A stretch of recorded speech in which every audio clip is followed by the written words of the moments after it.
96e édition du Tour de Lombardie. Nous sommes le 19 octobre 2002 sous le soleil italien.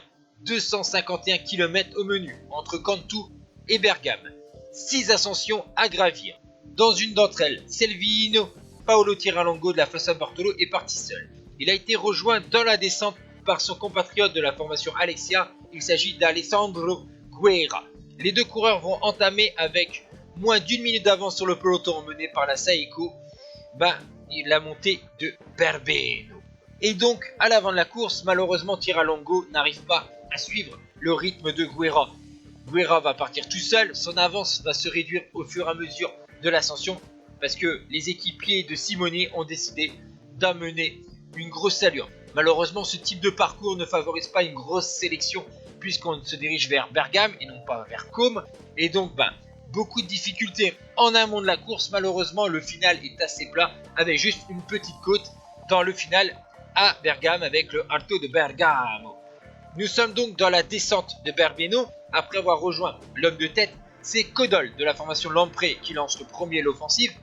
Et derrière, Cédric Vasseur, le français de la Cofidis, va partir et ensuite rejoindre l'italien. Le duo franco-transalpin va creuser une petite avance d'une quinzaine de secondes sur un peloton maintenant emmené par la Fassa Bortolo de Casagrande et de Michele Bartoli, sans oublier Ivan Basso. L'avance ne va pas monter très haut, une quinzaine de secondes. Donc c'est possible si un coureur décide de partir, de revenir sur l'avant de la course. C'est le cas avec Alexandre Vinokourov, le Kazakh de la T-Mobile.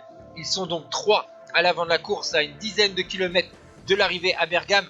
Malheureusement pour eux, le peloton est toujours emmené par les équipiers de Bartoli. Et vous allez voir sur cette grande ligne droite, en plus d'un final assez plat, il y a des grandes lignes droites en direction de Bergame.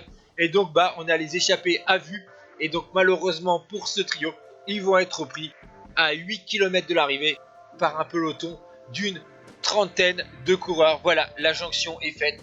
Maintenant, place à l'ultime montée du Alto de Bergamo. Certes court avec des petits pavés et des routes étroites, mais attention, c'est très difficile de se détacher sur ce type d'ascension.